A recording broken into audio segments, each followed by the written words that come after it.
চোখ রাখছি পরবর্তী সংবাদের দিকে।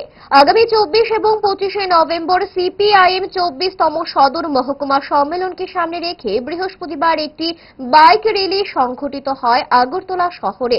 ভানু ঘোষ স্মৃতি ভবনের সামনে থেকে বর্ণাঢ্য বাইক র্যালি বের করে শহরের বিভিন্ন পথ পরিক্রমা করে পুনরায় ভানু ঘোষ স্মৃতি ভবনের সামনে এসে শেষ হয়।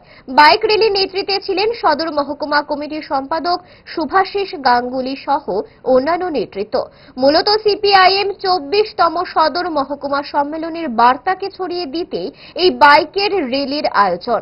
রাজ্যের শান্তি সম্প্রীতি ঐক্য সংহতিকে রক্ষা করতে হবে যে কোনোভাবে, পাশাপাশি রাজ্যে আইনের শাসন প্রতিষ্ঠা করতে হবে।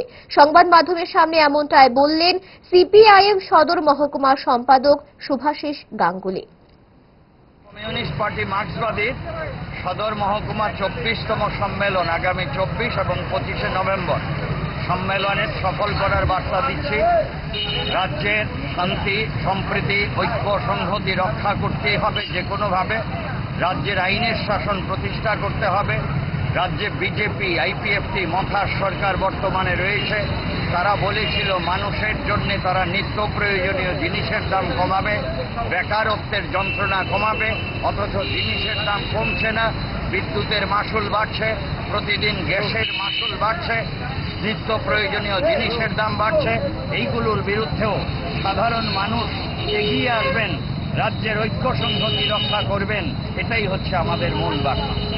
ভালো খাবার দেখে অম্বলের কথা মনে পড়ে, তার সমাধান তারা। 5 দশক ধরে গ্যাস, অম্বল ও পেটের সমস্যার একমাত্র সমাধান গ্যাস নল।